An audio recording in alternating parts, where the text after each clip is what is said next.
ఓం నమో భగవతే వాసుదేవాయ. ఓం ఓం నమో భగవతే వాసుదేవాయ. ఓం నమో భగవతే వాసుదేవాయ. ఓం నమో భగవతే వాసుదేవాయ. ఓం నమో భగవతే వాసుదేవాయ. ఓం నమో భగవతే వాసుదేవాయ. నారాయణం నమస్కృత్యం నారాయణం నమస్కృత్యం నరం చైవ నరోత్తమం నరం చైవ నరోత్తమం దేవీం సరస్వతిం వ్యాసం దేవీం సరస్వతీం వ్యాసం తతో జయముదీరయేత్. నష్టప్రాయేషు అభద్రేషు నష్టప్రాయేషు భద్రేషు నిత్యం భాగవత సేవయా నిత్యం భాగవత సేవయా. భగవతీరుత్తమ శ్లోకే భగవద్గీతోత్తమ శ్లోకే భక్తిర్భవతి నైష్టికీ భక్తిర్భవతి నైష్ఠికీ. కృష్ణాయ వాసుదేవాయ కృష్ణాయ వాసుదేవాయ దేవకీ నందనాయ చ దేవకీ నందనాయ చ నందగోపకుమారాయ నందగోపకుమారాయ గోవిందాయ నమో నమః. గోవిందాయ నమో నమః. ఓం అజ్ఞానతిమిరాంధస్య జ్ఞానాంజనశలాకయా చక్షురున్మిలితం येन తస్మై శ్రీ గురవే నమః. శ్రీచైతన్య మనోభీష్టం స్థాపితం येन భూతలే స్వయం రూప దదాతి స్వపదాంతికం. వందేహం శ్రీగురో శ్రీయుతాపదకమలం శ్రీగురుం వైష్ణవాంశ్చ శ్రీరూపం సాగ్రజాతా సహగణా రఘునాథాన్వితం తం సజీవం సాద్వైతం సావధూతం పరిజనా సహితం కృష్ణ చైతన్య దేవం శ్రీరాధా కృష్ణ పదా సహగణా లలితా శ్రీ విశాఖాన్వితాంశ్చ హే కృష్ణ కరుణా సింధు దీనబంధో జగత్పతే గోపేశ గోపికా కాంత రాధాకాంత నమోస్తుతే తప్త కాంచన గౌరాంగి రాధే వృందావనేశ్వరి వృషభానుసుతే దేవి ప్రణమామి హరిప్రియ. నమో విష్ణుపదాయ కృష్ణప్రేష్టాయ భూతలే శ్రీమతే భక్తివేదాంత స్వామి నితి నామినే. నమస్తే సరస్వతే దేవే గౌరవాణి ప్రచారిణే నిర్విశేష శూన్యవాది పాశ్చాత్య దేశతారిణి. వాంఛాకల్పతరుభ్యశ్చ కృపా సింధుభ్య ఏవ చ పతితానాం పావనేభ్యో వైష్ణవేభ్యో నమో నమః. జై శ్రీ కృష్ణ చైతన్య ప్రభు నిత్యానంద శ్రీ అద్వైత గదాధర శ్రీవాసది గౌరభక్తవృంద. హరే కృష్ణ కృష్ణ కృష్ణ హరే హరే, హరే రామ రామ రామ హరే హరే. హరే కృష్ణ. మనం శ్రీమద్ భాగవతం హరే కృష్ణ దండవత్. శ్రీమద్ భాగవతం మొదటి స్కందం 8వ అధ్యాయం.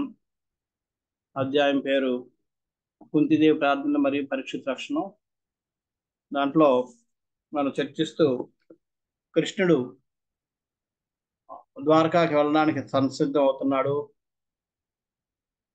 ఋషులందరూ వచ్చి ఆయనకి అభినందన తెలియజేశారు. కృష్ణుడు కూడా వారికి అందరికి అభినందన తెలియజేశాడు. పాండవులందరి దగ్గర నుంచి సెలవు తీసుకుని రథం ఎక్కాడు. రథం ఎక్కిన తర్వాత టైంలో మన ఎవరు ఉత్తర వచ్చి తన యొక్క పరిగెట్టుకుంటూ వస్తుంది, వచ్చి తన దీన్ని చెప్పుకుంటూ వస్తుంది. మన ఉత్తర ఏమని చెప్తుంది అన్నది మళ్ళీ 9వ అధ్యాయం 9వ శ్లోకం చర్చించాం. ఆయన మరోసారి 9 నుంచి మళ్ళీ మొదలు పెడదాం. ఉత్తరోవాచ పాయి పాహి మహాయోగే దేవదేవ జగత్పతే నాణ్యం త్వదభయం పశ్యే యత్ర మృత్యుం పరస్పరం. ఉత్తర పలికిన, ఓ దేవదేవ జగన్నాథ మహాయోగి, దయచేసి నాకు రక్షణ కూర్చుము. ద్వంద్వపూర్ణమైన ఈ జగమున నీవు తప్ప ఇతరులెవరునూ నన్ను మృత్యువు నుంచి రక్షించలేరు. చేత అక్కడ ఆమె పరిగెట్టుకుంటూ వస్తుంది. ఇక్కడ మనం నిన్న కూడా చర్చించాం, భక్తులకి చాలా సహజమైన లక్షణాలు ఏంటంటే, ఎవరైనా మనం ఎవరైనా వాళ్ళు భగవత్ సహాయానికి వెళ్ళినప్పుడు కీర్తించుకుని ఉండకుండా ఉండడు. అంచేత ఇక్కడ ఆమె స్తుతిస్తుంది, దేవదేవ జగన్నాథ ఓ మహాయోగి అని చెప్పి. ఇంకొక లక్షణం ఏంటంటే, వాళ్ళకి ఎప్పుడైనా కష్టాలు వస్తే వాళ్ళు ఫస్ట్ వెళ్ళేది భగవంతుడి దగ్గరికి. వాళ్ళు ఎప్పుడు భగవంతుని మర్చిపోరు. అంచేత అక్కడ అర్జునుడు ఉన్నాడు, భీముడు ఉన్నాడు, అందరూ ఉన్నారు. ఎందుకంటే కృష్ణుడు వెళ్తున్నారంటే వాళ్ళందరూ కూడా వచ్చి ఆయన వీడ్కోలు చెప్పడానికి అందరూ వచ్చింటారు. అందరూ అక్కడ సమావేశం ఉన్నారు. అప్పుడే అర్జునుడు మొత్తం మహాభారత యుద్ధంలో అర్జునుడు భీముడు కలిసి 11,00,000 సైన్యాన్ని చంపేసి వచ్చారు. అయినా సరే ఆమె పరిగెట్టుకుంటూ ఎక్కడికి వెళ్ళింది? కృష్ణుడి దగ్గరికి వెళ్ళింది. అది భక్తులకున్న లక్షణం.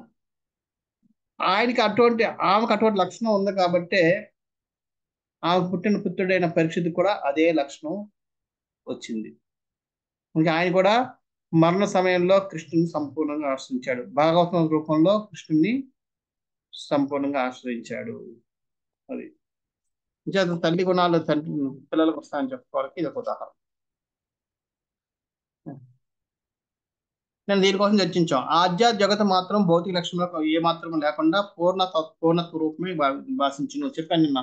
ఈ ద్వంద్వాలు అన్నవి ఈ భౌతిక జగత్తులోనే ఉంటాయి కానీ ఆధ్యాత్మిక జగత్తులో ఉండవు.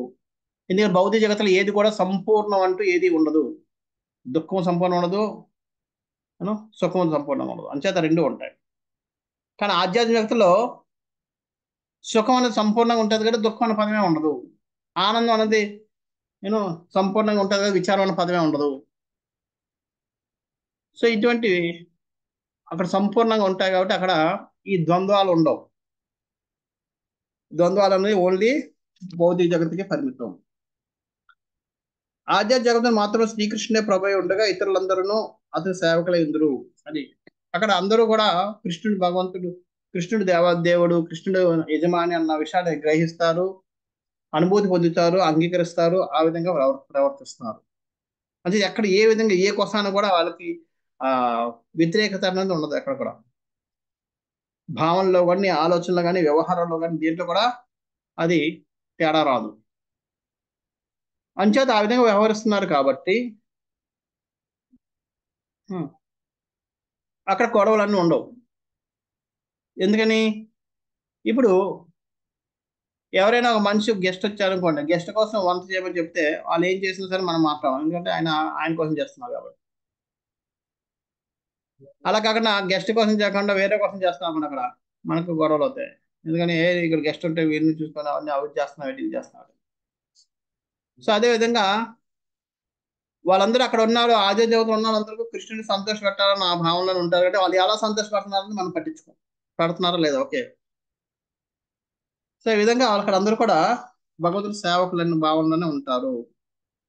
ఆ దేవదేవుని చరణ కమలం శరణించగా ఎవరైనా భౌతిక జగత్తున్న మృత్యు యొక్క క్రూరహస్తం నుండి తమను తాను రక్షించుకోలేదు. ఈ మృత్యు అనే భౌతిక జగత్తులో ప్రతిదీ కూడా దేంతో అంతం అవుద్ది, మృత్యుతో అంతం అవుతుంది. అంచేత అటువంటి క్రూరమైన మృత్యువు నుంచి తప్పించుకోగలగాలంటే ఒక్క దేవదేవుడైన శ్రీకృష్ణుకు శరణాగతి ఒకటే మార్గం, వేరే మార్గం లేదు. కృష్ణుని నుంచి శరణాగతి పొందకుండా మనం మృత్యు నుంచి, భౌతిక జగత్తులో ఉన్న మృత్యు నుంచి మనం బయటపడలేం. సో ఇప్పుడు మృత్యు నుంచి రక్షించమని చెప్తుంది. ఏడా మృత్యు ఎలాగొచ్చింది చెప్తున్నారు. అవిద్రవతి మే మామి సరస్తప్తాయో యశోభిభో కామం దహతు మాం నాథ మామే గర్భో నిపాత్యతాం. ఏ ప్రభు, నీవు సర్వశక్తి సంపన్నుడువు. అగ్నిమయమైన లోహపు బాణం ఒకటి నా చెంతకు వేగంగా అరుదెచ్చుచున్నది. ఓ దేవా, నీవు కోరినచో అది నన్ను దహించినను సరియే, కానీ అది నా గర్భమును దహించి నాశనం చేయనట్లుగా మాత్రం చేయకుము. ఓ నాథ, దయచేసి నా ఎడ అనుగ్రహం చూపుము. చూడండి, అది తల్లి యొక్క ప్రేమ. తల్లి ఏమంటుంది ఇక్కడ, ఒకవేళ ఆ బాణం ఒక అగ్నిమయమైన లోహ బాణం నా వైపుకి వస్తుంది, నేను భయపడడం లేదు, నేను చనిపోయినా పర్వాలేదు, కానీ నా లోపల ఉన్న నా గర్భాన్ని రక్షించు, నా పిండాన్ని రక్షించు, నా లోపల ఉన్న ఆ శిశువుని రక్షించు అని చెప్పి వేడుకుంటుంది. అదొకటి అనుగ్రహించు నాకు. నన్ను నా ప్రాణానికి ముప్పు వచ్చిన ప్రాబ్లం లేదు, కానీ నా గర్భంలో ఉన్న శిశువుకి ఎటువంటి ప్రాణహాని కలగకుండా చెయ్యు అని చెప్పి చెప్తుంది. ఉత్తర తన భర్తతో కలిసి సహకారం చేయవలసి ఉన్నాను, గర్భవతి అయినందున అట్టు అనరింపలేదు. యాక్చువల్గా అభిమన్యుడు చనిపోయేటప్పటికి అప్పటికే ఈమె గర్భవతి. అందుకనే మహాభారత యుద్ధం అయిన వెంటనే ఆమె అప్పటికి శిశువుగా ఉంది. అంచేత ఆమె గర్భవతి కాబట్టి ఆమె అగ్ని ప్రవేశం చేయలేదు, సతీ సహగమనం చేయలేదు. ఎందుకంటే అది ఇటువంటి అంచేత పూర్వం శిశువుని చంపడం అన్నంత ఘాతకం ఇంకోటి లేదు, అంత మహాపాపం ఇంకోటి లేదు. అందుకని ఇంద్రుడు కూడా కయాదుని తీసుకెళ్తాడు, కానీ కయాదు శిశువుని చంపడానికి ఇష్టపడ్డాడు, పుట్టిన తర్వాత చంపుతానంటాడు. ఇక్కడ ఇవి కూడా అంతే.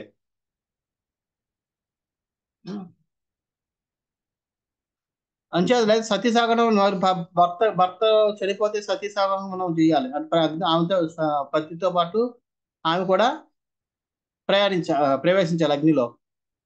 ఆమె అగ్నిలో ప్రవేశానికి ఆమె ప్రాబ్లం లేదు, కానీ శిశువు కూడా ఉన్నాడే, ఆయన కూడా చంపిందని అవుతానే, శిశుహత్య అవుతుంది అన్న భయం, పాపభీతి వల్ల ఆమె ప్రవేశించలేదు. సంతానము రక్షణ నొసగుట జనని ధర్మము కనుక శ్రీకృష్ణుని ఎదుట ఈ విషయంలో నిష్కపటముగా వెలుబుచ్చుటలో ఉత్తర ఏమాత్రము సిగ్గుపడలేదు. అంచేత తల్లిగా సంతానాన్ని రక్షించాల్సిన బాధ్యత ఉంది, కానీ ఈ రోజుల్లో తల్లినే గర్భధామం చేయించుకొని వచ్చేస్తున్నారు, మూర్ఖులైపోయారు. ఏమి కాదు అది, దానివల్ల వచ్చే పాపం ఏంటన్నది ఎవరికి అర్థం అవడం లేదు. ఇంద్రుడు లాంటి వాడే డేరింగ్ చేయలేకపోతున్నాడు గర్భస్రావం చేయడానికి. ఇప్పుడున్న వనితలు లేదంటే భర్తలు, అత్తలు, తల్లు ఎంత ధైర్యవంతులు అయిపోయారంటే ఇంద్రుడు కూడా చేయలేని ధైర్యం వీళ్ళు చేస్తున్నారు. ఆ ధైర్యం అనుకుంటున్నారు, కానీ దానివల్ల వచ్చే పాపాన్ని వాళ్ళు పసిగట్టడం లేదు, చూడలేకపోతున్నారు.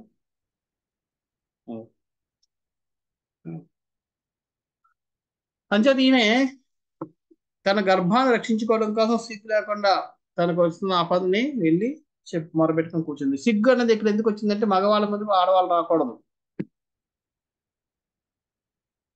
కానీ అక్కడ వాళ్ళందరూ ఉంటుండగా వాళ్ళందరినీ ఉన్నారని చెప్పి మగవారు పడకుండా పరిగెట్టుకు వెళ్ళి కృష్ణునికి శరణాగతి వేడుకుంది. సోత ఉవాచ ఉపధార్య వచంతస్య భగవాన్ భక్తవత్సలః అపాండవమిదం కర్తుం ద్రౌణేరస్త్ర మబుధ్యత.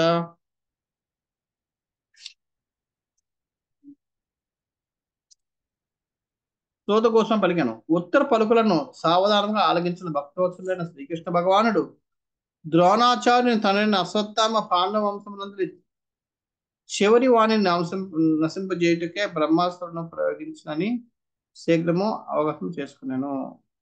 అది అశ్వత్థామకి అక్కడ అర్జునుడు బుద్ధి చెప్పి సగం గుండె గీసి పంపించేశాడు, ఆ మణిని తీసేసి. అది మన కింద దాంట్లో మనం చదివాము. అప్పటికి కూడా ఆయన ఆగలేదు. ఇంకా ఏం చేశాడు?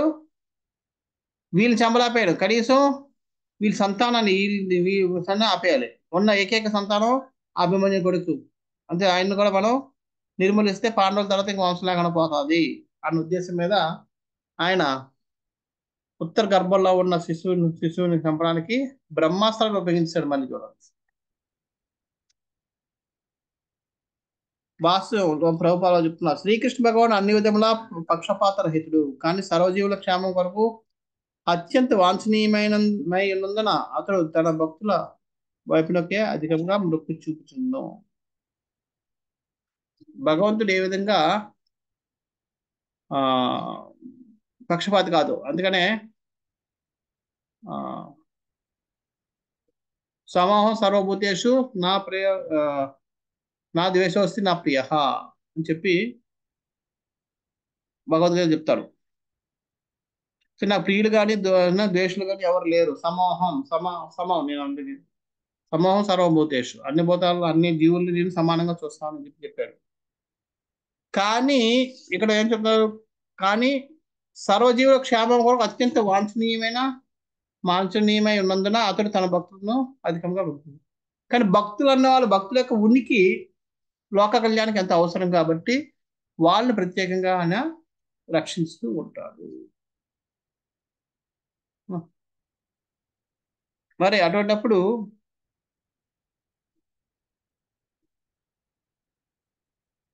ఆయన భక్తులను రక్షించినట్టయితే అది పక్షపాతం అవుతుంది కదా అని కాదు. ఎందుకంటే ఆయన భక్తులు ఎందుకు రక్షిస్తున్నాడు? అది భక్తుల కోసం కాదు, లేదా తన కోసం కాదు, లోక కళ్యాణం కోసం, ధర్మ సంస్థాపన కోసం. ధర్మ సంస్థాపనార్థాయ సంభవామి యుగే. ఆ విధంగా ఆయన భక్తులకి పక్షపాతిగా కనబడుతుంటాడు. కానీ భక్తుల్ని సేవ్ చేయడం ద్వారా ఆయన లోక కళ్యాణాన్ని చేస్తున్నారు తప్ప వేరే తన భక్తులైనా సరే ఆయన లోక కంటకుడైతే ఆయన్ని కాపాడడు. అదే కారణం చేత గర్భమునందు నిలిచి ఉన్న పరీక్షిత్ మహారాజు కూడా అతడు రక్షింపదలుచును. అంచేత ఆయన తెలుసు రాబోయే ఉత్తర గర్భంలోంచి పుట్టబోతున్న కొడుకు కుమారుడు ధర్మపరాయణులు,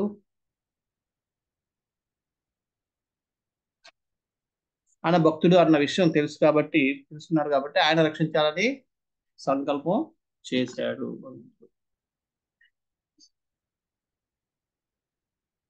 తర్వాత తరిహేవాద మునిశ్రేష్ఠ పాండవ పంచసాయకాన్ ఆత్మన్నోభి ముఖాన్ దీప్తాన్ అలక్ష్యాస్త్రాన్యుపాదధు.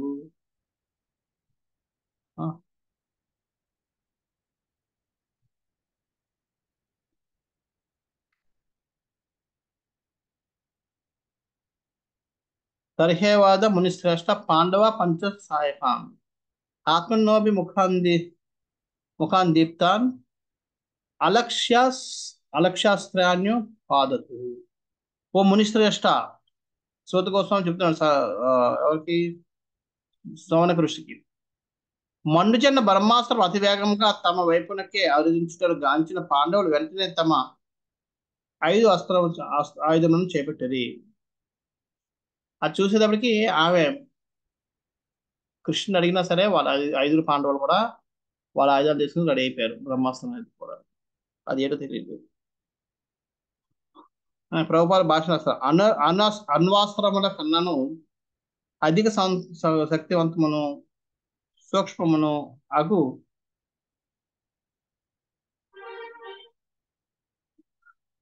బ్రహ్మాస్త్రం అనుభవం వల్లే గుడ్డిది కాదు.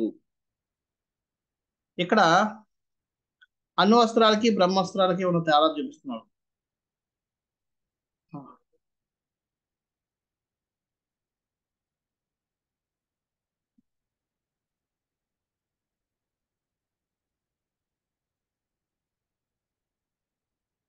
ఇంతకుముందు ఇటువంటి సిచ్యువేషన్ ఒకటి వస్తుంది. అప్పుడు అది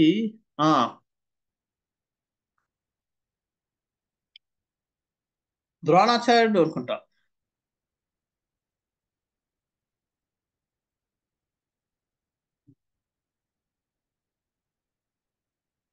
ద్రోణాచార్యుడో కర్ణుడో నారాయణాస్త్రాన్ని వదులుతాడు. కర్ణుడు కర్ణుడు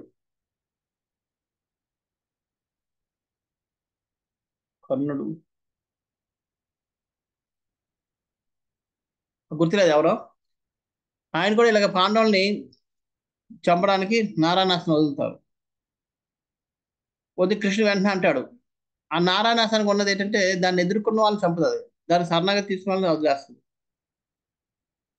కృష్ణుడు చెప్తాడు అందరినీ, పాండవులందరినీ నేను ఆ, పాండవుల మీరు ఆయుధాలు వదిలేసి నమస్కారం చేసుకుని నిలబడని చెప్పి అందరూ నిలబడతారు. భీముడు మాత్రం గత తీసుకుని నేను ఎందుకు నిలబడాలని చెప్పాడు. కానీ అది మొత్తం భీముడిని చాలా ఇచ్చేస్తే ఇంక కృష్ణుడు వెళ్ళి బలవంతాన్ని ఆయన కొడుకోబెట్టి శరణాగతి చేయిస్తాడు. ఈ విధంగా కృష్ణుడు సర్వ విధాల పాండవుల్ని రక్షిస్తూ ఉంటాడు. సో ఆ విధంగా ఇక్కడ వీళ్ళు కూడా క్షత్రియులు కాబట్టి అంత తొందరగా వాళ్ళు శరణాగతి తీసుకోవాలన్నది ఊరుకోదాలి. అందుకని వీళ్ళు 5గురు కూడా ఆ, అస్త్రాలు తీశారు. ప్రభుపాదులు వారు ఇక్కడ చెప్తున్నారు అణ్వస్త్రాలు, బ్రహ్మాస్త్రం కూడా అణ్వస్త్రం లాంటిదే. అణ్వస్త్రం అంటే బర్మ అది ఆటం బాంబులు. అణువస్త్రాలు ఇవన్నీ కూడా అగ్నితో తయారు చేయబడిన అస్త్రాలు. అయితే ఇక్కడ దానికి దీనికి తేడా చెప్తున్నారు. అణ్వస్త్రాల కన్నా అధిక శక్తివంతము. బ్రహ్మాస్త్రం ఏంటి, అణ్వస్త్రం కంటే అతి శక్తివంతమైంది, అధిక శక్తివంతమైంది. మళ్ళీ సూక్ష్మము అంటే మామూలుగా ఆయుధాలు అన్ని పెద్ద పెద్ద ఉంటాయి, కానీ బ్రహ్మాస్త్రం చాలా సూక్ష్మం, చిన్నది, కనబడదు. అలాగే అణుబాంబు వలె గుడ్డిది కాదు. ఇంకొక లక్షణం బ్రహ్మాస్త్రం లక్షణం ఏంటంటే మూడు లక్షణాలు చెప్పాయి ఇక్కడ. ఒకటి అధిక శక్తివంతమైంది, సూక్ష్మమైంది, మళ్ళీ బ్రహ్మాస్త్రం కంటే లాంటి గుడ్డిది కాదు. అంటే బ్రహ్మాస్త్రం వదిలేసా ఇప్పుడు అణుబాంబులాగా గుడ్డిది కాదు. అణుబాంబును మనం వదిలేసాం అనుకోండి, ఒక Hyderabad city, Vijayawada city, Vizag city, లేదంటే ఒక బొంబాయి, ఢిల్లీ అని వేసేస్తే అందులో ఎంతమంది ఉన్నారు, ఎంతమంది వస్తారని తెలియదు, వస్తుంది. కానీ బ్రహ్మాస్త్రం అలా కాదు. ఢిల్లీలో ఫలానా వ్యక్తి మీదకి వెళ్ళాలంటే ఆ వ్యక్తిని అది చంపుతుంది, వేరే వాళ్ళు ఎవరు చంపదు.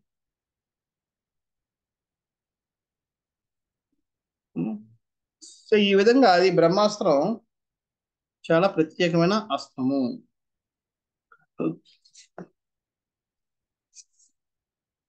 అది వీళ్ళు తెలుసుకోక వీళ్ళందరూ ఆయుధాలు పట్టుకుని రెడీ అయ్యారు. వ్యసనం వీక్ష తత్తేషాం అనన్య విషయాత్మనాం సుదర్శనేన స్వాస్త్రేణ స్వానాం రక్షాం వ్యదాద్విభు. సంపూర్ణ శరణాగతులైన తన శుద్ధ భక్తులకు ఘోరమైన ఆపద వాటిని గాంచిన దేవదేవుని శ్రీకృష్ణుడు వారిని రక్షించుటకే శీఘ్రమే తన సుదర్శన చక్రమును ధరించను. ఇక్కడ పాండవులు చూస్తున్నారు, పాండవుల దగ్గరికి రాలేదు. చూడండి, ఆమె కృష్ణ దగ్గరికి వెళ్ళింది, పాండవులు చూశారు, వెంటనే ఆయుధాలు తీసుకుని రెడీ అయిపోయారు. అలాగే కృష్ణుడు కూడా తనకు ఆయుధాలు తీసుకుని రెడీ అయ్యాడు, తన సుదర్శన చక్రాన్ని తీసుకుని రెడీ అయ్యాడు.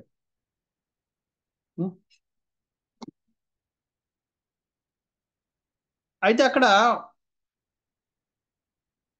పాండవుల్ని కూడా చంపడం లేదు, ఉత్తరుని కూడా చంపడం లేదు, రాబోయే పిండాన్ని చంపుతుంది.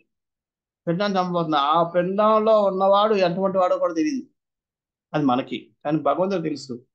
అందుకనే ఇంతకు ముందు నేను చెప్పుకున్నట్టుగా భగవంతుడు ఏం చేసినా భూత వర్తమాన భవిష్యత్ కాలాల్లో లోక కళ్యాణం జరుగుతుందంటే అటువంటి కార్యాలు చేస్తుంటారు. అంచేది ఇక్కడ ఉత్తర గర్భంలో ఉన్న శిశువు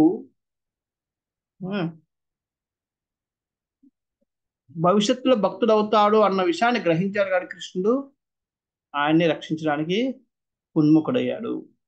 లేకపోతే ఆయన కూడా వేరే విధంగా సంహరించుండేవాడు. ఆయన ఉక్తి సారీ ఆయన కూడా అదే ఇప్పుడు పాండవులకు పుత్రుల్ని చేస్తాడు కాబట్టి ఈయన కూడా. ఎందుకంటే పరీక్షిత్ మహారాజు వాళ్ళు ఎటువంటి ముప్పు ఉండదన్న విషయం తెలుసు, ఆయనకి గ్రహించాడు. అంచేత ఆయన్ని రక్షించడానికి సంసిద్ధమయ్యాడు. ఇక్కడ అణ్వాస్త్రంతో మళ్ళీ బ్రహ్మాస్త్రంతో ఆయుధాలు లక్షణాలు ఇంకొని చెప్తున్నాడు. అణ్వాస్త్రాలతో పోల్చి అణ్వాస్త్రంతో పోల్చుంటే అత్యధిక తేజము ఉష్ణము కలిగి ఉండను. ఇంతకుముందు మూడు చెప్పారు. ఏంటది? అణ్వాస్త్రం కాదు శక్తివంతమైంది, సూక్ష్మమైంది, మూడోది గుడ్డిది కాదు. ఇక్కడ ఇంకో రెండేంటి? అధిక తేజమైంది, అణ్వాస్త్రం కంటే తేజమైంది, అణ్వాస్త్రం కంటే ఉష్ణోగ్రత ఎక్కువ కలుగుతుంది, ఉష్ణం ఎక్కువ కలిగి ఉంటుంది. ఇది కాకుండా ఇంకొక ప్రత్యేక విశిష్టత, వేద మంత్ర భక్తి ఉద్భవించేది కారణం బ్రహ్మాస్త్రం సూక్ష్మ జ్ఞానంలో చెందినదే అందును. ఇక్కడ మామూలు అణ్వాయుధాలని మనం సంధానం చేయాలంటే దానికి అగ్ని ముట్టించాలి. కానీ ఇక్కడ బ్రహ్మాస్త్రాలని మనం సంధానించాలంటే వేద మంత్రాలు కావాలి.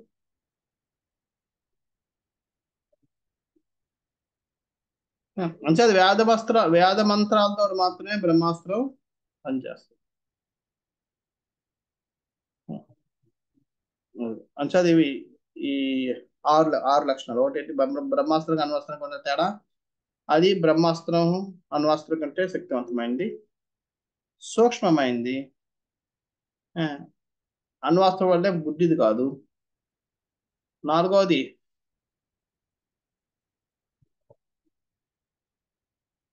అణ్వాస్త్రం కంటే ఎక్కువ తేజం కలుగుతుంది, అణ్వాస్త్రం కంటే ఎక్కువ ఉష్ణాన్ని కలిగి ఉంటుంది. వేద మంత్రాలతోటి అది ప్రయోజింపబడుతుంది.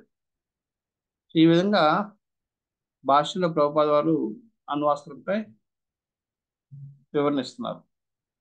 ఇది అంతయు తెలిసియే తనను తప్ప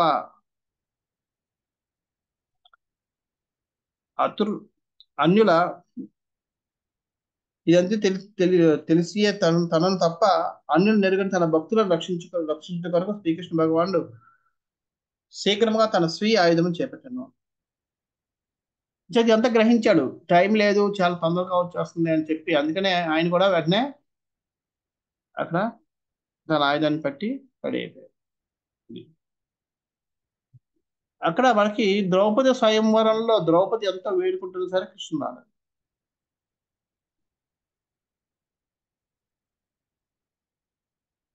కానీ ఎప్పుడైతే ద్రౌపది సంపూర్ణ శరణాగతి తీసుకుందో అప్పుడు కృష్ణుడు వచ్చి రక్షించాడు. అలాగే నిజమైన భక్తులు ఉన్నవాడు వేరే వాళ్ళని ఎవరిని కాకుండా తన స్వామి అయిన కృష్ణ భగవాన్ యొక్క శరణాగతిని తీసుకుని ఆయన కృపలో ఉండాలని ఎప్పుడు వాంఛిస్తూ ఉంటాడు.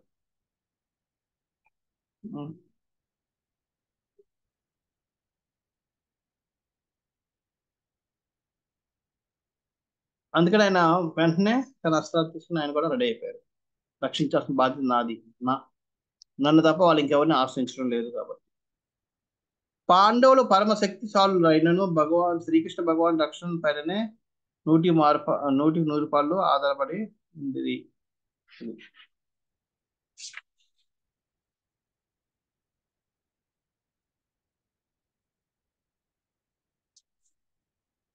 పాండవులు చాలా చాలా శక్తివంతులు అయినప్పటికీ కూడా వాళ్ళు కృష్ణుడి మీద ఆధారపడి ఉంటారు. అందుకనే యుద్ధం చేయడానికి కూడా కృష్ణుడు అక్కడ భాగస్వాములు అవ్వాల్సి వచ్చింది. అందుకని కాదనలేక చేసిన వాగ్దానం ఏమాత్రము భంగపరపని లౌకిక ధర్మ నిరతుడగు కన్నను భక్త వత్సలునిగా కోరికలు సాగుతాయి. ఆ దేవదేవుని ప్రాముఖ్యత నసగను.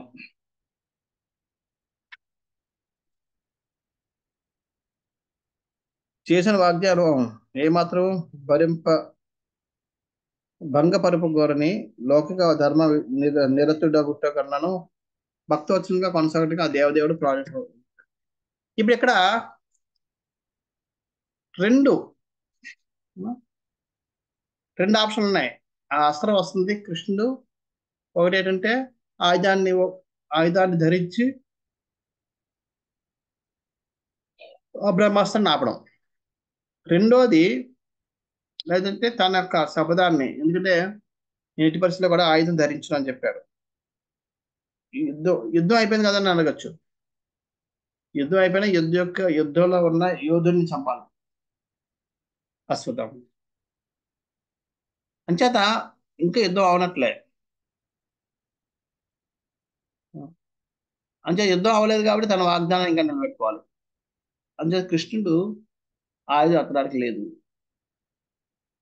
సో ఇప్పుడు కృష్ణుడికి రెండు ఆప్షన్లు. ఒకటి ఏంటంటే ఆయుధం ఎత్తి చెడ్డ పేరు తెచ్చుకోవా, ఆయుధం ఎత్తకుండా మంచి పేరు తెచ్చుకోవా. కానీ కృష్ణుడు ఏం సెలెక్ట్ చేసుకున్నాడు? తన భక్తుల యొక్క సహాయార్థం ఆయన తన యొక్క ఆయుధాన్ని ఎత్తి తన యొక్క ప్రతిజ్ఞని భంగపరుచుకున్నాడు. అది కృష్ణుడు అనుకుంటారు. కృష్ణుడు భగవంతుని యొక్క కోరిక కోసం ఏదైనా చేయడానికి, భక్తుల యొక్క కోరిక, భక్తుల్ని రక్షించడం కోసం ఏదైనా చేయడానికి తయారైపోతాడు. అందుకే ఆయన తన మాటని, ఆయుధం ఎత్తాలని మాటను నిలబెట్టుకొని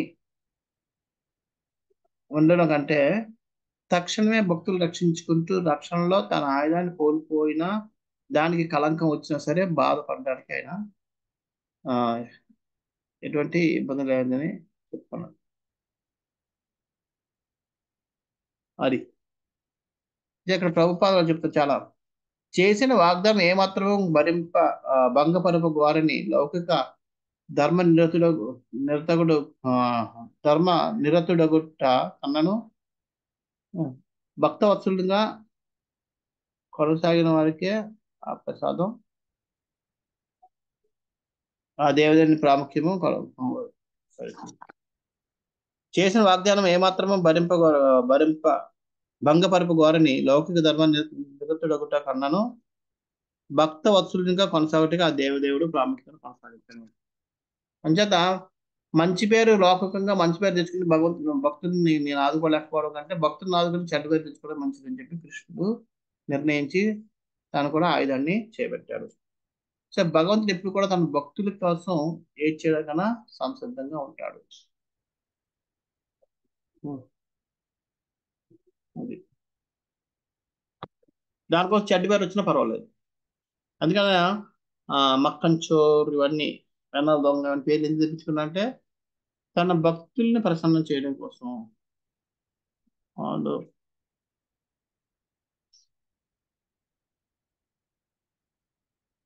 హరే కృష్ణ ప్రభుజీ. ఇప్పుడు యుద్ధంలో అయితే ఏమి అస్త్రం చేపట్టనని వాగ్దానం చేశారు కదా ప్రభుజీ. యుద్ధం అయిపోయిన తర్వాత అంటే ఎన్నాళ్ళ వరకు అలా వాళ్ళు ఇంకా అలా చంపకుండా ఉండాలని రూల్ ఏమన్నా ఉంటుందా? యాక్చువల్గా అయితే యుద్ధం అయిపోతే అయిపోయింది. కానీ ఇది ఇంకా యుద్ధం తాలూకా ఏమంటారు ఆఫ్టర్ ఎఫెక్ట్స్ ఇంగ్లీష్లో, పరిణామాలు, యుద్ధ పరిణామాలు. యుద్ధం తాలూకా ఇంకా ప్రతీకారాలు తీర్చుకోవడాలు వీటిలోనే ఇంకా చదువుతుంది. కానీ అది యుద్ధం కిందకే వస్తుంది లెక్క, ప్రభుపాద లెక్క ప్రకారం. అది యుద్ధానికి సంబంధించినవే ఇంకా జరుగుతున్నాయి. అది డైరెక్ట్ యుద్ధం కాదు, యుద్ధం యొక్క పరిణామాలు. కాబట్టి ఇక్కడ దీంట్లో కూడా భగవంతుని యొక్క వాగ్దానం ఇంకా పనిచేస్తుంది.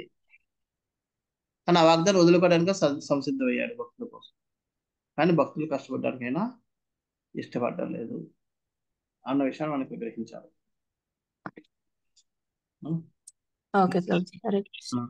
భక్తులు రక్షించడం కోసం తన చెడ్డ పేరు వచ్చినా పర్వాలేదు, కానీ భక్తులు వదులుకోవడానికి మాత్రం ఆయన ఎటువంటి మొక్కు చూపించలేదు. అంటే అందుకని ఆయన భక్త వత్సలుగా కొనసాగడం ఆయనకి ఇష్టం. దానికోసం ఏదైనా చేయడానికి రెడీ అయిపోయి.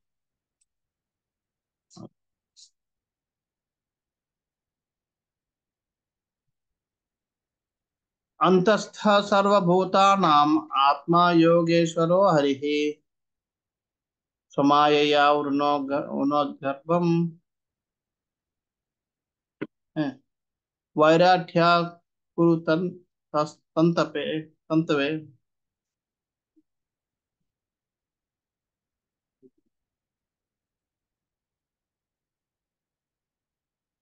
ప్రతివారి హృదయం నందు పరమాత్మ రూపమున వసించియుండు యోగేశ్వరుడైన శ్రీకృష్ణుడు కురు వంశాంకురమును రక్షించుట కొరకు తన యోగమాయచే ఉత్తర గర్భమును కప్పివేసెను. శ్రీకృష్ణుడు ప్రతి ఒక్కరి హృదయంలో ఉన్నాడు, పరమాత్మ రూపంలో ఉన్నాడు కాబట్టి అక్కడ అశ్వత్థామ చేసిన పని, అక్కడ అశ్వత్థామ వదిలినప్పటికే ఉత్తర రాకముందే కృష్ణుడు పిలిచి అక్కడ ఏం జరగబోతుంది. అంచేత ఉత్తర ఎప్పుడైతే వచ్చిందో ఇంకా ఆయన కార్యాన్ని చేయడానికి కార్యసిద్ధుడైపోయాడు, ఎలాగని రక్షించాలని చెప్పి. ఈ కురు వంశ అంకురము, అంకురం అంటే చిగురు. కురు వంశానికి మిగిలిన ఏకైక చిగురు. ఆ చిగురు ఉన్నప్పుడు ఏమవుతుంది, ఆశాభావం పడుతుంది, పెద్దదవుతుంది, పెరుగుతుంది.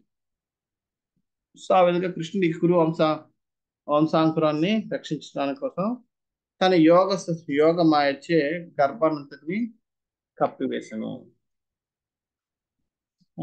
భాషలో ప్రభుపాద చెప్తున్నారు, పరీక్షిత్ మహారాజును రక్షించిన కొరకు కురు వంశమును నిలబడి కొరకు ఆ దేవదేవుడు ఉత్తర దేశమును నందడి ఆమె గర్భమును నుండి ఆమె గర్భమును కప్పివేయను.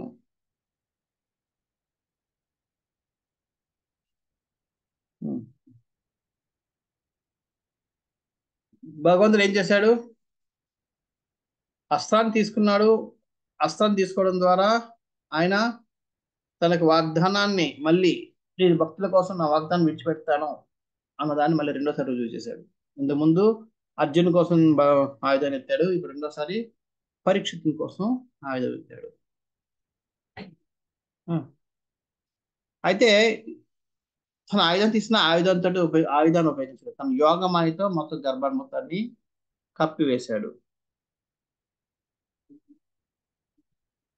పరీక్షిత్ మహారాజు రక్షించడం కొరకు గురువంశం నిలబడి కొరకు ఆ దేవదేవుడు ఉత్తర దేహం నందుండి ఆమె గర్భమును కప్పివేసను.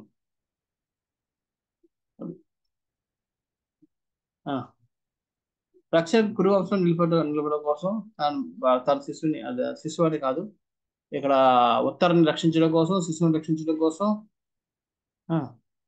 మళ్ళీ కురు వంశాన్ని నిలబెట్టడం కోసం ఆయన ఆ కురు వంశంలో లాస్ట్ పిండమైన పరీక్షిత్ మహారాజుని రక్షించాడు. ఏ విధంగా, గర్భాన్ని కప్పివేయడం ద్వారా.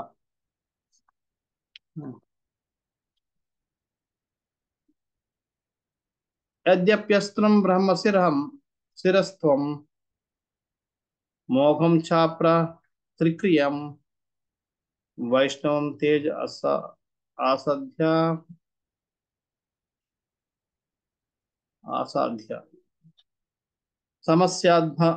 సమస్యాద్భృగుద్వః. ఓ సౌనక, అశ్వత్థామ ప్రయోగించిన దివ్యమగు బ్రహ్మాస్త్రము అమోఘము, అట్టి కార్యము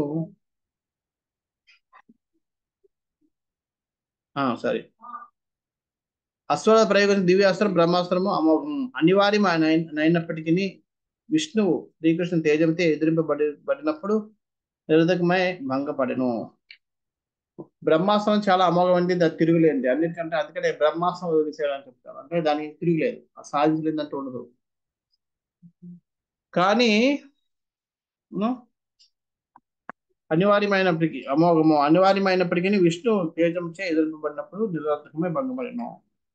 అటువంటి బ్రహ్మాస్త్రం కూడా ఈ మాయాశక్తిలో ఉన్న తేజస్సుకి అది నిర్వీర్యం అయిపోయింది, భంగపడెను. అది తన యొక్క తేజాన్ని, అగ్నిని, ఇందాక 5 చెప్పుకున్నాం కదా, అన్నిటిని అది కోల్పోయింది. కృష్ణుడు ఎప్పుడైతే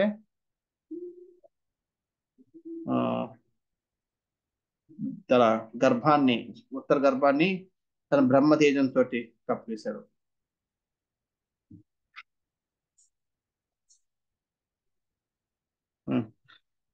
ఇక్కడ ఈ భాష మొత్తం చదువుదాం ఒకసారి, బాగుంటుంది. భాష్యం. బ్రహ్మజ్యోతి ప్రకాశమానమైన దివ్య తేజస్సు అన్నది శ్రీకృష్ణుని ఎందే ప్రతిష్టమై ఉన్నదని భగవద్గీత యందు తెలుపబడినది. ఎవరికైనా తెలుసా? ఎక్కడ ఇది చెప్పదు? బ్రహ్మజ్యోతి అన్నది శ్రీకృష్ణుని ఎందే ప్రతిష్టమై ఉన్నదని భగవద్గీత యందు బ్రహ్మణి ప్రతిష్టాహం ఆ, అమృతస్య ఆ, అమృతస్య ధర్మస్య శాంతిమ శాంతిమ శాశ్వతస్య శాశ్వతస్య శాశ్వతస్య లాస్ట్ పదం ఏదో ఉంది, అది బ్రహ్మచాహం ప్రతిష్టాహం. బ్రహ్మం కూడా దాని మూలాధారం నేనే, ప్రతిష్ట అహం, అది కూడా నా మీద ప్రతిష్ఠింపబడ్డది, అంటే నా మీద ఆధారపడి ఉంది అని అర్థం. అంచేత భగవద్గీత చెప్పారు, అనగా సూర్యకిరణములు సూర్యబింబమును నాకు చెందినట్లే బ్రహ్మ తేజస్సుగా తెలియబడి ప్రకాశమాన తేజము ఆ దేవదేవుడి నుండి వెలువడిన కిరణంలో ఉన్నవి. సూర్యకిరణాలు అలాగే సూర్యుడి నుంచి వస్తాయి, అలాగే ఈ బ్రహ్మజ్యోతి కిరణాలు అన్నవి బ్రహ్మ కృష్ణుడి నుంచి వస్తాయి. అంచేత బ్రహ్మ ఆస్త్రంగా కూడా ఉన్న తేజస్సు కూడా భగవంతుని యొక్క బ్రహ్మ తేజస్సు నుంచి వస్తుంది. కనుకనే ఈ బ్రహ్మాస్త్రం భౌతికంగా అనివార్యమైనదను శ్రీకృష్ణ దివ్య శక్తిని అతిక్రమించలేకపోయాను. అంచేత ఆ బ్రహ్మాస్త్రం యొక్క తేజస్సుకి, ఆ ఉష్ణానికి, అన్నిటికీ మూల ఆధారం భగవంతుడి యొక్క బ్రహ్మ తేజం కాబట్టి బ్రహ్మ తేజం ముందు ఆస్త్రం నిలబడలేకపోయింది. ఈ విధముగా అశ్వత్థామచే ప్రయోగింపబడిన బ్రహ్మాస్త్రమును శ్రీకృష్ణుడు తన స్వీయ శక్తిచే ప్రతిహతము గావించి భంగపరిచెను. అనగా తాను పూర్ణుడైనందున ఆ దేవదేవుడు ఎవరి సహాయమును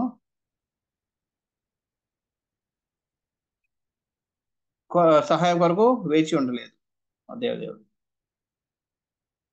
అంటే అక్కడ తన శక్తి ముందు అది నిలబడదు కాబట్టి ఆయన తన శక్తిని పంపించేశాడు. తను అక్కడే ఉన్నాడు. తన మాయాశక్తిని ఇక్కడ బహిరంగ శక్తిని కాదు, అంతరంగ శక్తిని పంపించి అక్కడ శ్రీకృష్ణ తన స్వీయ శక్తిచే ప్రతిహతం గావించి భంగపరిచాడు. అనగా తాను పూర్ణైన దేవదేవుడు ఎవరి సహాయం కొరకును వేచి ఉండలేదు. ఇప్పుడు పాండవులు అయితే యుద్ధానికి ఆయుధాలు పెట్టారు కానీ ఏం చేయాలో తెలియదు వాళ్ళకి. ఏదో కోపం మీద క్షత్రియ పౌరుషం మీద యుద్ధానికి ఆయుధాలు తీశారు కానీ ఏం చేయలేరు, ఏం చేయాలో కూడా తెలియలేదు. కానీ కృష్ణుడు అప్పటికే మొత్తం అంతా చేయడం మొదలు చేశాడు.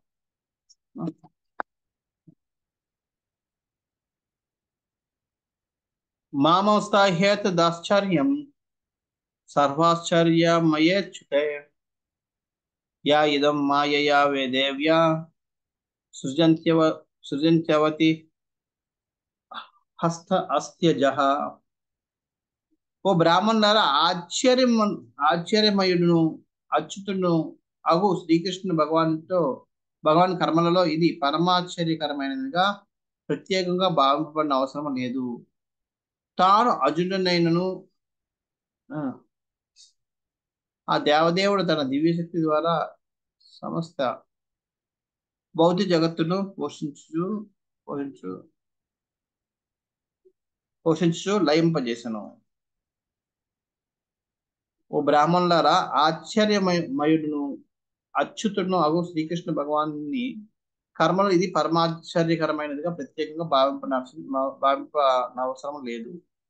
తను అజుడైనను ఆ దేవదేవుడు తన దివ్య శక్తి ద్వారా సమస్త భౌతిక జగత్తును పోషించుచు లయింపజేసింది.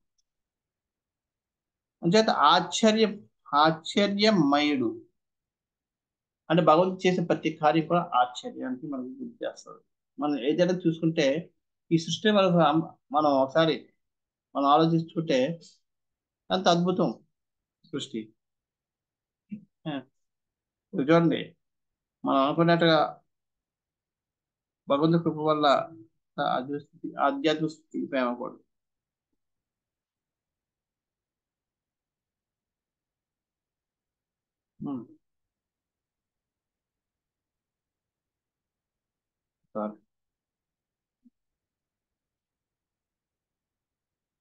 ఇక్కడ ఇక్కడ సారీ, ఇక్కడ సోత కోసం ఏం చెప్తున్నాను, బ్రాహ్మణులకు మీరు దీన్ని ఇటువంటి అద్భుత కార్యాలు చేయడానికి మీరు ఆశ్చర్యకరమైనది, ఇది చాలా అద్భుతం అని అనుకోవాల్సిన అవసరం లేదు. ఇవన్నీ భగవంతుడు చాలా డైలీ కార్యక్రమాలు.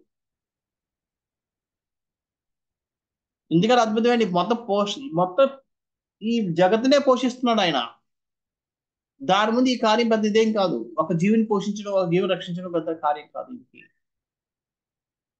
అంతేకాదు బ్రహ్మాస్త్రాన్నే ఆయన ఇచ్చేసాడు. అబ్బో ఎంత అద్భుతం అని మీరు అనుకోవాల్సిన అవసరం లేదు. ఆశ్చర్యమయుడు. ఎందుకంటే ఆయన చేసే పనులు ఎందుకంటే మన ఆశ్చర్యం కలిగిస్తూ ఉంటాయి. గోవింద పర్వతాన్ని ఎత్తడం ఎంత ఆశ్చర్యకరం, ఏడుకరం. కోతలను చంపే విధానం అంత ఆశ్చర్యకరం. తృణావర్తుడిని వృత్రాసురుడిని తృణావర్తుడిని చంపిన విధానం, పైనుంచి కింద పడ్డాడు కానీ భగవంతుడికి ఏమలేదు. ఆయన మాత్రం ముక్కలు అయిపోయింది, పిచ్చి మొత్తం ఒళ్ళంతా ఎముకలన్నీ ఇరిగిపోయాయి. ఆ చంపిన విధానం అన్ని ఆశ్చర్యకరమే, అన్ని అద్భుతాలే. అంచేత ఇది ఒక పెద్ద ఆశ్చర్యకరమైన విషయంగా భావించిన అవసరం లేదు. ఇటువంటి కర్మలు ఎన్నో చేశాడు భగవంతుడు.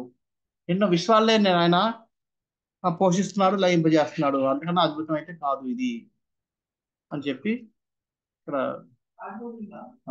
వాళ్ళని ఎంకరేజ్ చేస్తున్నా. అంటే కృష్ణుడికి చిన్న ఆట లాంటిది. ఈ బ్రహ్మాస్త్రాన్ని మనం నిస్సారం చేయడం అనేది చిన్న ఆట లాంటి పని. ఎస్, దాన్ని ఎదుర్కోవడానికి ఇంతకు ముందు అర్జున్ని ఒక మళ్ళీ బ్రహ్మాస్త్రం వేయించాడు, దాన్ని రెండింటితో తీయించాడు, కానీ చేయించాడు. ఇప్పుడు కూడా చేయించవచ్చు, కానీ ఇక్కడ ఎందుకు చేయించలేదంటే అక్కడ చేసేంత సమయం లేదనేది గ్రహించాడు భగవంతుడు.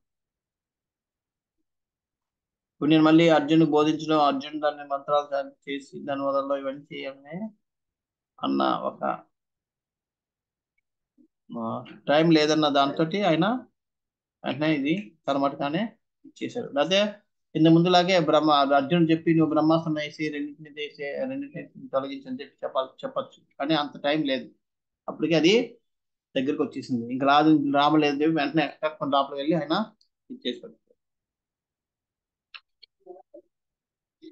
అతని కర్మలన్నీ పరమాద్భుతములు కనుకనే మన ఆలోచన పరిధికి అతడు సదా పరుడై ఉండును. అంచేత ఈయన చేసే కార్యాలన్నీ కూడా అద్భుతమైనవి కాబట్టి మనం మన యొక్క తెలివితేటలతో ఆయన్ని అర్థం చేసుకోలేము. అది మనం అంటే మన ఆలోచన శక్తికి అది పని. ఆయన చేసే కార్యాలు కూడా మన ఆలోచన పరిధికి సదా పరుడై ఉంటాడు.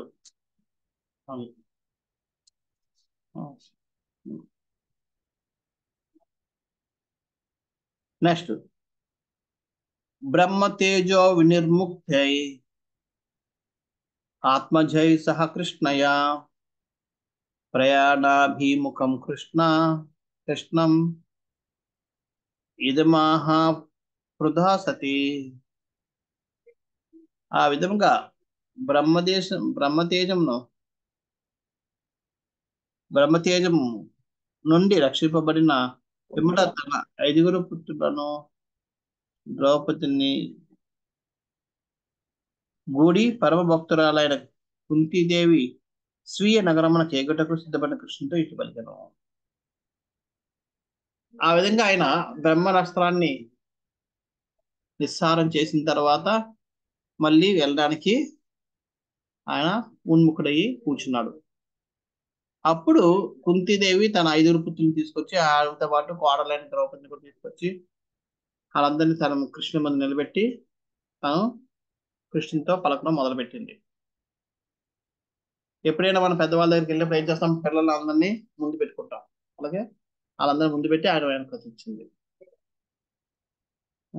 ఇక్కడ భాష ప్రభావం చెప్తున్నారు. దేవదేవుడు శ్రీకృష్ణుని ఎడగల విశుద్ధ భక్తి కారణమున కుంతీదేవి ఇచ్చట సతిగా వర్ణింపబడినది. సతి అంటే అక్కడ భర్తకి ఎంత విధేయగా ఉన్న ఆమె. ఇక్కడ భర్త లేడు, కానీ సతి అనేది ఎందుకంటే భర్త లాంటి కృష్ణుడు అందరికీ భర్త. ఆయనకి ఎంతో విధేయతతో ఎంతో కట్టుబడి ఉంది కాబట్టి ఆమె నిజమైన సతి. మిగతా మనం ఇక్కడ లౌకికంగా ఎవరికైనా మనం ఆ విధేయులుగా ఉంటే అది సత్య కిందకి సతీ కిందకి రాదు. సో ఇక్కడ ఆ కుంతీదేవి కృష్ణుడికి సంపూర్ణంగా తన జీవితాన్ని కృష్ణుడి తప్ప ఇంకా వేరే ఆలోచన లేదు. ఎలాగైతే పత్నికి పతి తప్ప వేరే పత్ని కానీ వేరే మగవాడిని ఆలోచించే ఉన్నామే సతి. అలాగే ఈయన కోసం తప్ప వేరే వాళ్ళ కోసం ఆమె ఆలోచించదు కాబట్టి ఆమెను కూడా ఇక్కడ సతిగా సంబోధించారు అని చెప్తాను. అందుకని దేవదేవ శ్రీకృష్ణుడు గల విశుద్ధి భక్తి కారణమున కుంతిదేవుని ఇష్ట సతిగా వర్ణింపబడింది. విశుద్ధ భక్తుడైన వాడు ప్రమాదం నుండి బయటపడటం కానీ కూడా ఇతర జీవుల వంక కానీ లేదా దేవతల వంక కానీ చూడదు. విశుద్ధ భక్తుడు ఏం చేస్తాడు? తన యొక్క వచ్చిన విపత్తుల నుంచి కానీ లేదా ఆపదల నుంచి బయటపడాలి అంటే మనం వేరే జీవుల కోసం లేదా వేరే మార్గాలను వెతుక్కోవడం. ఒకటే మార్గం ఏంటి? భగవంతుడికి శరణాగతి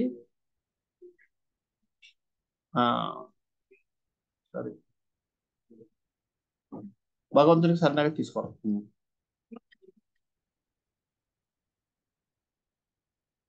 ఎప్పుడైతే మనం భగవంతుడి శరణాగతి తీసుకుంటాం మనం అన్ని విపత్తుల నుంచి ఆటోమేటిక్ గా మనం బయటపడిపోతాం. ప్రహ్లాదుడు ఆ విధంగా శరణాగతి తీసుకున్నారు కాబట్టి ఆయన ఎవరికి భయపడలేదు. మనకు ఆ శరణాగతి భావం లేదు కాబట్టి మనం చాలాసార్లు మనం చూడాలి, హాస్పిటల్ ఎవరైనా ఉన్నా లేదంటే ఏదైనా ఉంటే మనం జపం చేస్తుంటాం కానీ అయినా సరే లోపల ఏదవుతుందో ఏమవుద్దో ఏటో అన్న భయం ఉంటుంది. ఏమవుద్దంటే భగవంతుడు ఎలాగ ఏం సంకల్పం చేస్తే అదే జరుగుతుంది. మనకి సంపూర్ణ విశ్వాసం లేదు భగవంతుడి మీద. భగవంతుడు ఒకవేళ మనం బాగుపడాలని మనం జపం చేసిన తీసుకెళ్ళిపోయినా అది కూడా మన ఆ జీవి ఉద్ధరణ లేదా మన ఉద్ధరణ ఇదే ఉంటుంది.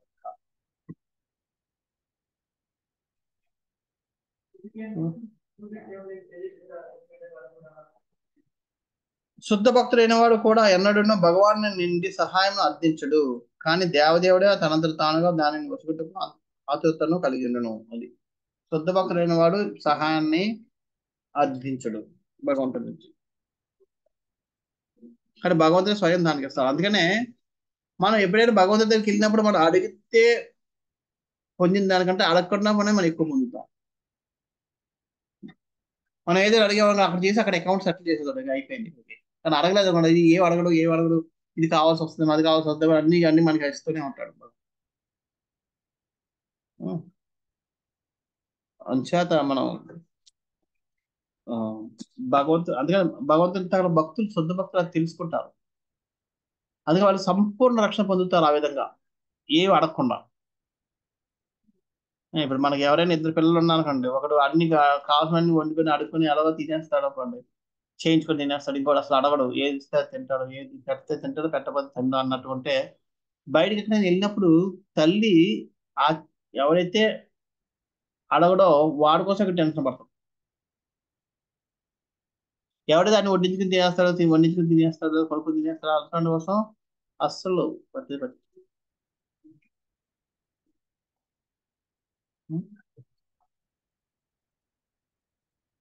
అందుకని భగవంతుని ఎవరు కోరుకోకూడదు, కానీ మనం ఉండలేము. ఎందుకంటే మనకి భౌతిక వాంఛలు ఎక్కువగా ఉన్నాయి. ఆ వాంఛల్ని మనం నియంత్రించుకున్న రోజు మనం కూడా అడగకుండా ఉంటాం. అడగకుండా ఉండడం వల్ల మనం ఇంకా ఎక్కువ పొందుతాం. సో ఈ విధంగా భగవంతుడు ఆ భక్తులందరూ రక్షించాడు, అక్కడ పాండవులు రక్షించాడు, ఇప్పుడు పరీక్షను రక్షించి వెళ్ళిపోతున్నప్పుడు ఆయన దగ్గరికి వచ్చి కుంతీదేవి తన యొక్క ప్రార్థనని వినవేస్తుంది. ఇప్పుడు ఇక్కడి నుంచి మనం కుంతీదేవి ప్రార్థన మనం చదవబోతున్నాం. ఇవన్నీ 18వ శ్లోకం నుంచి 43వ శ్లోకం వరకు నేర్చుకోదగిన ప్రార్థనలు ఇవి.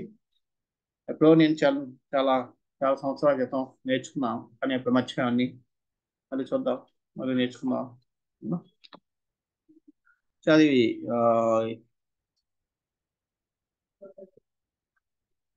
ఇరవై ఎన్ని 25 శ్లోకాలు, 20 శ్లోకాలు అనుకుంటా. 43 నుంచి 18 చేస్తే 26 శ్లోకాలు నేర్చుకోవడానికి ప్రయత్నించండి. ఇవి ఏంటన్నది మనం ఉమ్, రేపు వచ్చే వారం చూద్దాం. ఎందుకంటే కొత్త ప్రేయర్స్ కాబట్టి మనం కొత్తగా మనం చర్చిద్దాం. హరే కృష్ణ. ఈరోజు చెప్పిన దాంట్లో ఎవరికైనా ఏమైనా ప్రశ్నలు ఉన్నాయా?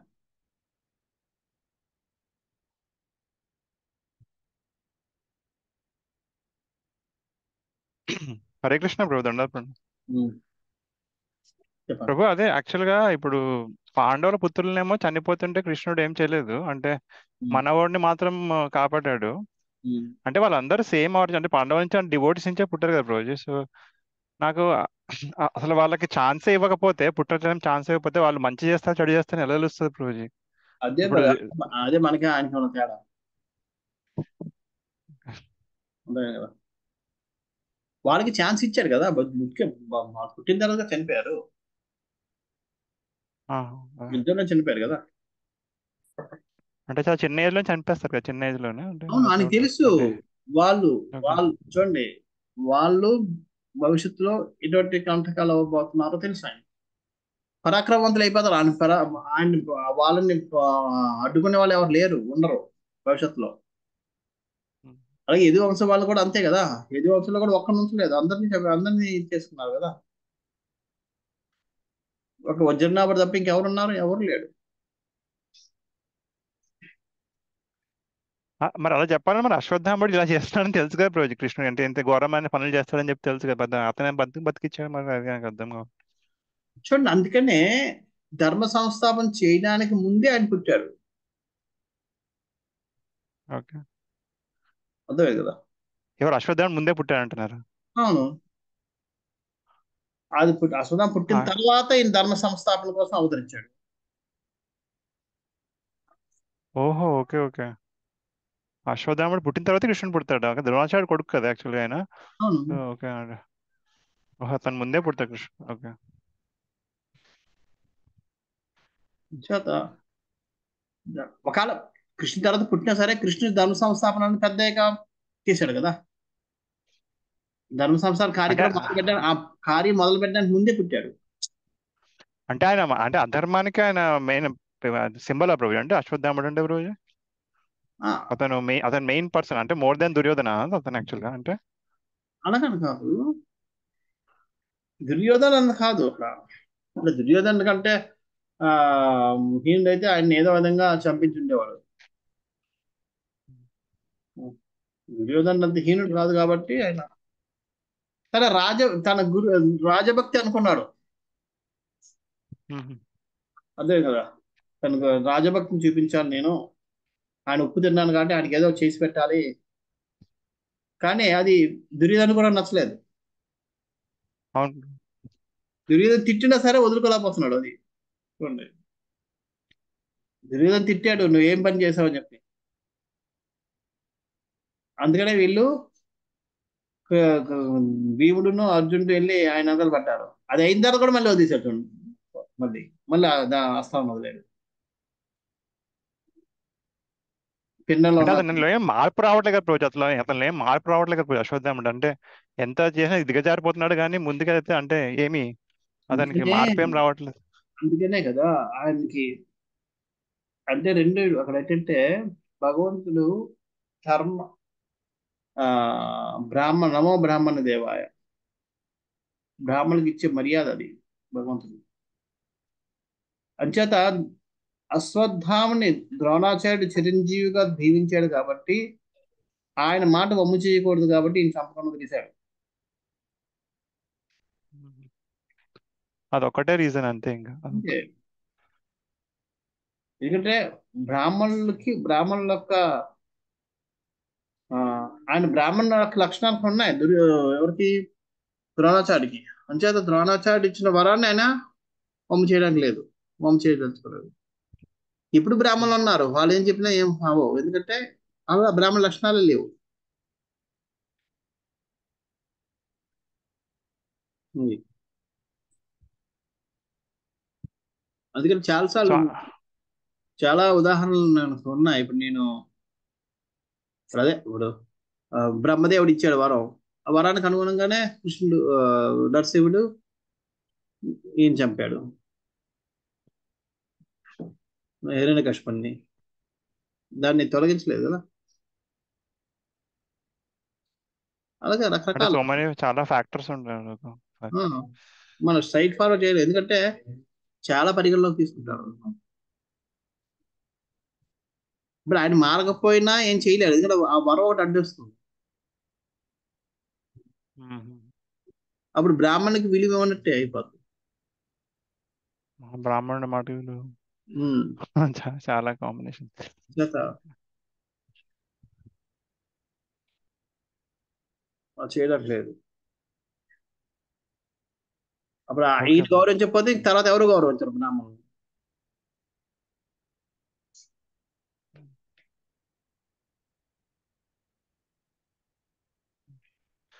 అంటే వీళ్ళు కూడా యాక్చువల్గా ఈ రాక్షసులు ఉండగా బ్రో, అంటే ఎవరు రావణుడు వీళ్ళందరూ బ్రాహ్మణులే కదా బ్రో యాక్చువల్గా వీళ్ళందరూ. ఉమ్, రావణుడు వీళ్ళందరూ. ఉమ్. బట్ ఈ కిల్డ్ కదా యాక్చువల్లీ, ఈ కిల్డ్ ద బ్రాహ్మణస్. ఎందుకంటే బ్రాహ్మణులు అన్నది అక్కడ లక్షణాలు గుణాలను బట్టి తప్ప పుట్టుక బట్టి కాదు కదా. వాళ్ళ లక్షణాల పరంగా వాళ్ళు బ్రాహ్మణత్వాన్ని కోల్పోయారు, అసురులు అయిపోయారు. అంటే అసురుల కింద వాళ్ళని చూస్తాం తప్ప బ్రాహ్మణులుగా చూడటం. ఇక్కడ కూడా ఈయన బ్రహ్మబంధు అయిపోయాడు. అది ముందే వస్తుంది కదా మన విద్య సత్యాలు, మన బ్రహ్మబంధు అని చెప్పి. కానీ అంతే ఆ విధంగా ఆయన బ్రాహ్మణ తాలూకా లక్షణాలు కోల్పోయాడు. కానీ ఇంకొక బ్రాహ్మణుడు ఇచ్చాడే వరం ఈయనకి, చిరంజీవి అని చెప్పి. దానివల్ల ఆ వరం మరి దాన్ని ఆయన్ని మనం ధిక్కరించలేడు. అంటే మరి కృష్ణుడు భక్తుల కోసం ఎంత దూరం వెళ్తాడని చెప్పి అంటారు కదా రోజు. అంటే వాళ్ళ భక్తులు చాలా ఇబ్బంది పడుతున్నారు కదా రోజు యాక్చువల్లీ ఇతను వెళ్తాడు, కానీ ఇక్కడ అశ్వత్థాముడు. అశ్వత్థామని, అందుకనే అశ్వత్థామని ఏం చేశాడు, శపిస్తాడు. ఆయన 3000 సంవత్సరాలు కుష్టి వ్యాధితో బాధపడతాడు, ఓకే. తీవ్రమైన కుష్టి వ్యాధితో. ఎవరు చెప్పిస్తారు రోజు? కృష్ణుడే. ఓకే, కృష్ణుడు అశ్వత్థామ చెప్పిస్తాడు. ఓకే. ఇప్పటికి తగ్గిపోయి ఉంటదేమో, 5000 సంవత్సరాలు ఓకే. కాబట్టి.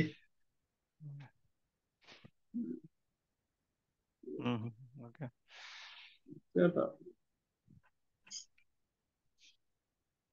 అదే నాకు పాయింట్ అదే, పాండవుల పుత్రులనే చంపించేశాడు, అప్పుడు ఏమి అడ్డుపడలేదు. ఇట్లా మనవాడి కోసం ఎందుకు అడ్డుపడ్డా నాకు అది అర్థం కాలేదు. అందుకే చెప్పింది కదా, దానికోసం. నేను దీనికోసం ఓకే. చర్చించాను. ఓకే. పరీక్షిత్ మహారాజు భక్తుడు అవబోతున్నాడు, ఆయన లోక కళ్యాణానికి ఆయన దారి. కారణభూతుడు అవబోతున్నాడు కాబట్టి ఈయన రక్షించాడు. ఓకే. వాళ్ళు దానికి మిత్రులు వాళ్ళు అలాంటి వాళ్ళు కాదు, వాళ్ళు భారం అవబోతారు అని వాళ్ళకి తిరిగి ఉండదు. ఎందుకంటే ఓకే. రాను రాను జనాలు బలహీనలు అయిపోతారు. వీళ్ళు పాండవ వంశం చెందిన వాళ్ళు, వీళ్ళ శక్తి చాలా చాలా ఎక్కువగా ఉంటుంది, అంటే వీళ్ళని ఎవరు ఎదుర్కోలేరు. వీళ్ళే కంటకులుగా మారిపోవచ్చు. ఓకే. అందుకనే కదా కృష్ణుడు మాటికి ఇంద్రుణ్ణి అంచి పెడుతూ ఉంటాడు, ముట్టికాయలు వేస్తూ ఉంటాడు. లేకపోతే ఏమవుద్ది, ఆ పదవి వల్ల పదవి యొక్క దీని వల్ల అపరాధాలు చేస్తుంటాడు. అందుకని వాళ్ళ అపరాధాలకి ఆయన బాధపడుతుంటాడు. ఒకసారి ఆ ఎవరు బృహస్పతిని అవమానం చేసినందుకు రాజ్యాన్ని కోల్పోయాడు, ఇంకోసారి దుర్వాసమని చేసినందుకు రాజ్యాన్ని కోల్పోయాడు. ఇలా చేయడం వల్ల అప్పుడప్పుడు అలాగా ఆ ముట్టికాయలు వేయడం వల్ల ఆయన అణిగిమణిగి ఉంటాడు, లేకపోతే ఆయన కూడా హిరణ్యాక్షుడు అయిపోతాడు.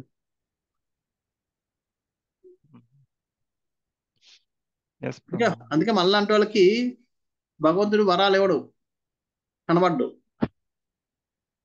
ఇచ్చేస్తే ఏమవుద్ది, మనం మనం మనం మనకి ఉన్న మెచ్యూరిటీకి మనం విర్రవీగిపోతాం. అది కంట్రోల్ ఉండదు మనకి.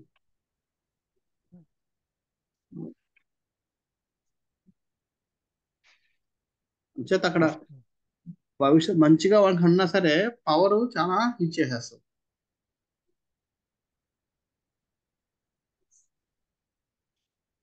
మదం దాంట్లో మర్చిపోతాం.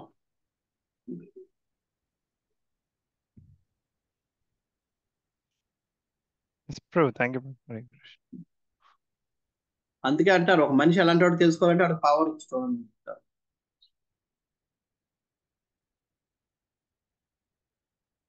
పవర్ ఇస్తే అప్పుడు ఆ మనిషి ఎలాంటి వాడు తెలుస్తుంది. పవర్ లేకపోతే అందరూ అణిగిమణిగా ఉంటారు కదా.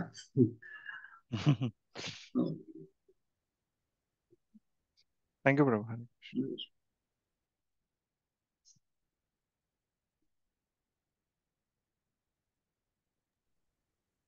Prabhuji, Draupadi, Uttara, they were all pious from birth. Hmm. Krishna already gives shelter to them. What if people are making efforts to take shelter of the Lord? Will he give his protection? Anyone? He never told that only Draupadiకి ఉత్తరకే పరిమితం, ఇంకెవరికి పరిమితం లేదని చెప్పలేదు. No, they are all pious from birth, right? So whoever కాదు, is పయాస్ అన్నది ఎవడు ఉంటుంది, పయాస్ ఇంపయాస్ అనేది మనం చేసుకుంది. పయాస్ బై బర్త్ అంటే రావణాసుడు కూడా మంచి మంచి కుటుంబంలో పుట్టాడు. But he choose to have bad association. ఆయన కావాలని దుర్మార్గం దారి పట్టాడు.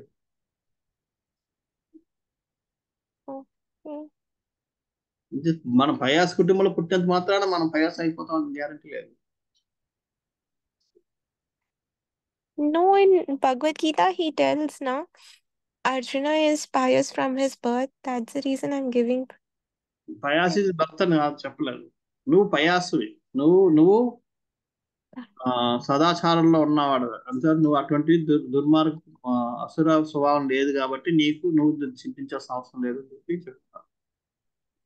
వ్యవహారాలు బట్టి నువ్వు అటువంటి దాంట్లో లేవు అని. So he gives shelter to whoever takes. Even అసురులు కూడా మారుతా ఉంటే వాళ్ళు కూడా షెల్టర్ ఇస్తాడు. రాముడు అదే చెప్తాడు విభీషణుడు, రావణాసుడు వచ్చేసరి నేను షెల్టర్ తీసుకుంటే నేను ఆశ్రయం ఇస్తాను.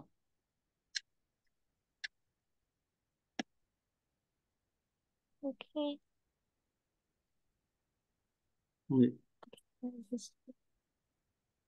Okay, thank you, Prabhuji. Hare Krishna.